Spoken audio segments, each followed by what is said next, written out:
नमस्कार, स्वागत है आपका अपने चैनल दिव्य में।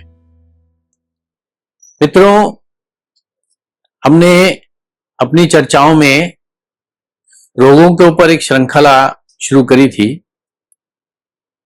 और उसमें उन रोगों के ऊपर हमने चर्चा की थी जो कि आधुनिक युग की देन है, अर्थात ऐसे रोग जो कि हमारे माता पिता का जो जमाना था, ये उससे पहले हमारे दादा दादी का जमाना था इत्यादि, उनमें ये रोग कभी दूर दूर तक देखने को भी नहीं मिलते थे। ऐसा अनुभव में हमने देखा। तो उसी चीज को ध्यान में रखते हुए हमने ये श्रृंखला शुरू करी थी, आधुनिक जीवन शैली के रोग। तो उसी का आज भाग 7वां लेकर के आपके सामने आए हैं और आज जिस रोग पे हम चर्चा करेंगे वो है पैरालिसिस, लकवा या पक्षाघात भी इसको कहते हैं। लकवा या पक्षाघात रोग जो है ये शनि ग्रह के अंतर्गत आता है, क्योंकि शनि ग्रह जो है वो स्नायु तंत्र का कारक है और मंगल ग्रह का भी इसमें रोल है, क्योंकि मंगल ग्रह जो है वो रक्त का कारक है, रक्त से संबंधित है। तो लग्न शरीर, पंचम भाव बुद्धि और नवम भाव पंचम से पंचम, ये सभी मस्तिष्क से संबंध रखते हैं। अब इन भावों की राशियां क्रमशः मेष, सिंह, धनु, ये अग्नि तत्व राशियां होती हैं। चंद्रमा भी मन और मस्तिष्क का कारक होता है। इस रोग में राशिश भी प्रभावित होता है।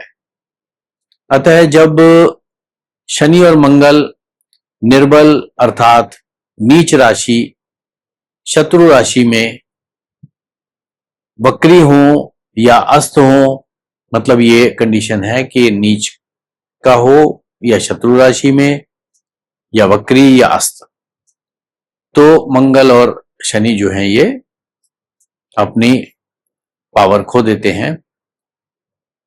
या इनके ऊपर 1, 5 या 9 भाव या राशि तथा चंद्रमा,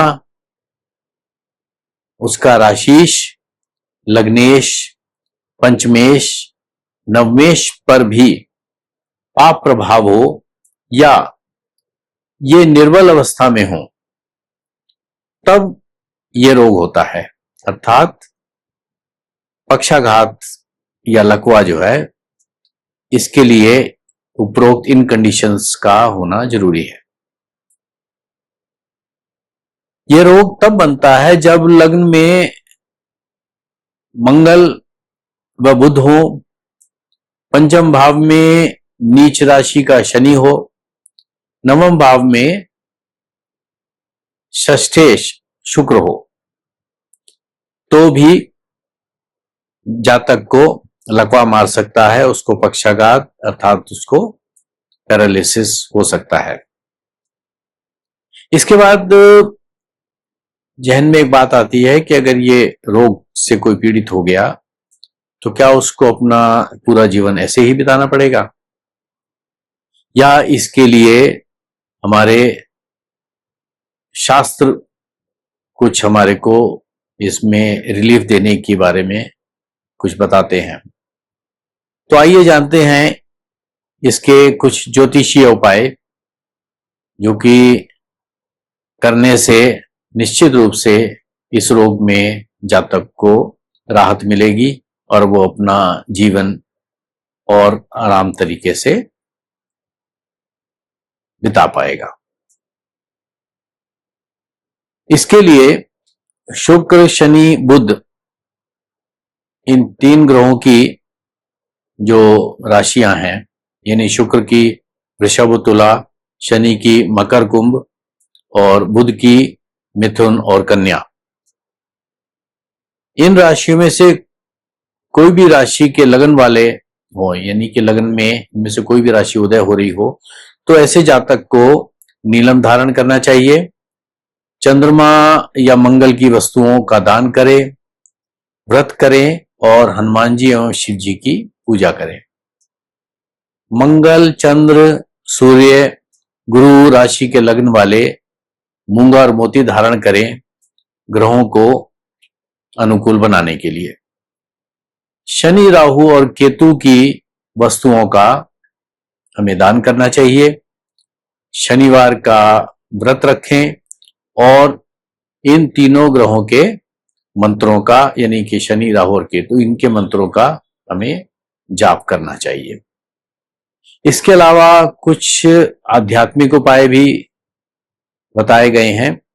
इसमें मंगल, चंद्रमा और शनि के गायत्री मंत्रों की 24 आहुतियां देकर यज्ञ करें ताकि रोगी स्वस्थ रहे, इससे भी लाभ मिलता है।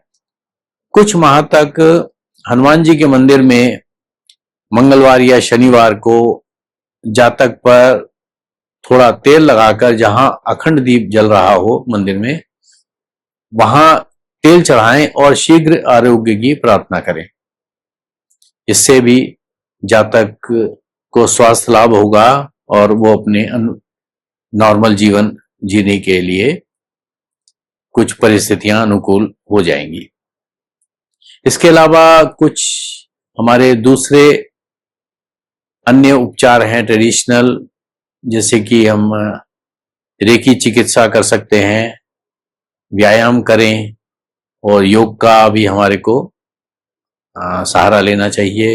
योगासन हमें करने चाहिए। तेल मालिश करें और रोगग्रस्त अंगों पर दवाई तथा तेल लगाएं। इसके अलावा कुछ घरेलू आयुर्वेदिक उपचार हैं, वो भी किए जा सकते हैं, जैसे शनिवारीय और रविवारीय अमावस्या हो, त्रयोदशी हो या पूर्णिमा, अर्थात अमावस्या, त्रयोदशी, पूर्णिमा शनिवार या इतवार को पड़े, या शुभ नक्षत्रों जैसे अश्विनी, अनुराधा, श्रवण में लहसुन की 5 कलियां कूटकर लगभग 1.25 किलो दूध में इसे उबालें। जब दूध आधा कटोरी रह जाए तब उसमें मिश्री डालकर रोगी को पिला दें। इसके लिए अश्विनी, अनुराधा और श्रवण नक्षत्र का उपयोग करना है।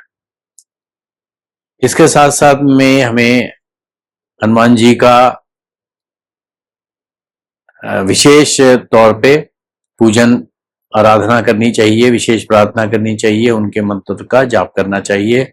उसमें से एक प्रार्थना है कि बाहुबल धारी महाबली, रोग हरो संकट टालो, संकट मोचन नाम तिहारो, भक्तों के दुख हर लो, जय जय श्री हनुमान सदा सहाय रहो। ये तो प्रार्थना हम कर सकते हैं।